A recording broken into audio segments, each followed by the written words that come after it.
Let's rewind for a moment before we get to the main event, because this episode was a masterclass in building tension. On the surface, it's all about the massive make-or-break launch party for Montague Distilleries. This is their chance at legitimacy, not just a party.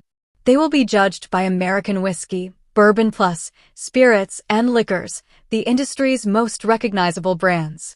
This is their one chance to show that they aren't just a bunch of ex-con people. You can literally feel the pressure cooking, especially on Bodhi, the numbers guy who knows their entire financial future is riding on this one night.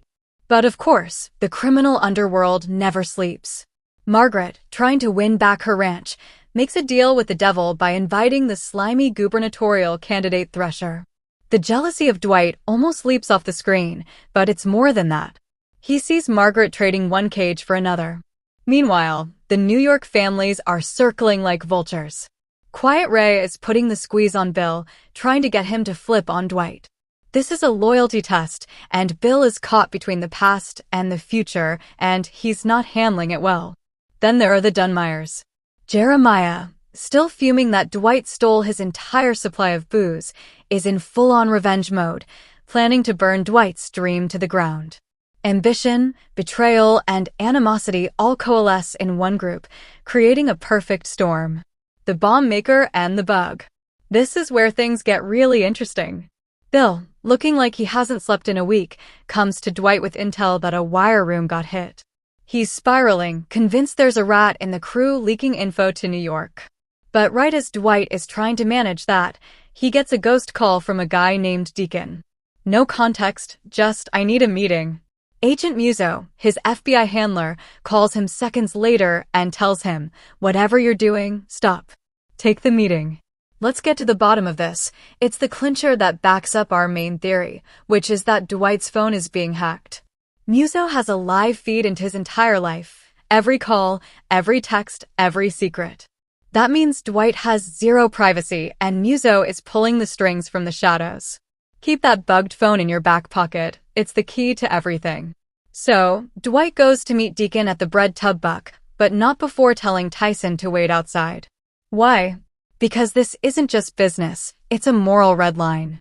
Dwight is hiring a bomb maker to construct a special explosive to level the entire Dooner estate. He's protecting Tyson from that darkness, showing us that even now, he has a code. But here's the kicker, the ticking time bomb of the episode. One of Bill's men, who was following Dwight out of suspicion, takes a picture as Deacon leaves. The secret is already out. There's now physical evidence of this meeting. The ending explained. Now comes the gut-wrenching conclusion. Dwight is confronted at his house by Bill, who exudes anger and betrayal. He's connected the dots. Dwight was missing. He met with a mystery man named Deacon, and now he demands to know what side hustle Dwight is running that he's been cut out of. And Dwight's reaction says it all. He doesn't calmly deny it or reason with his friend, he explodes. "You think I'm a federal informant?"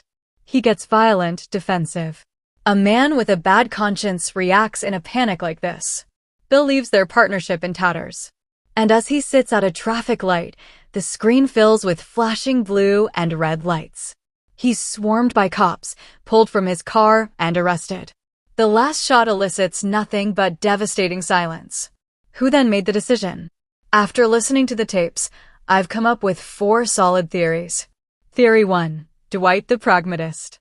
This is the most brutal possibility. Dwight knew Bill's paranoia was going to lead him straight to Deacon. Bill was a loose cannon who was about to endanger a federal sting operation that had been going on for years. Did Dwight make a cold-blooded call to Musso to have his friend temporarily taken off the board? Dwight's twisted reasoning suggested that perhaps Bill could only be saved from being killed by the federal government or New York City in a jail cell. Theory 2. Musso the puppet master. My main theory is that Musso heard the entire argument over the phone that was bugged.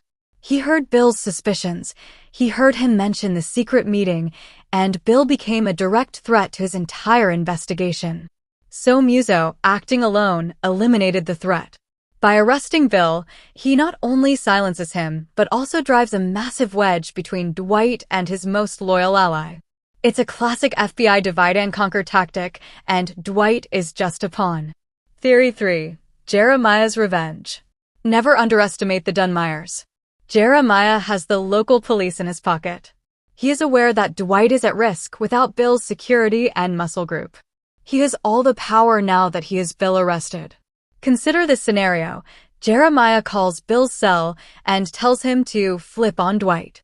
Help me take him down, and I'll make all of this go away. This isn't just revenge. It's strategy. Theory 4. Thresher's ego trip. This one's the wild card. Just an hour earlier, Bill publicly humiliated Thresher, a powerful politician, by telling him to get lost. In a world built on power and respect, that's a massive insult. Is it possible Thresher was so petty and vindictive that he made one call to have Bill arrested on bogus charges just to send a message, "You don't disrespect me"? It sounds small, but in this game, ego is everything.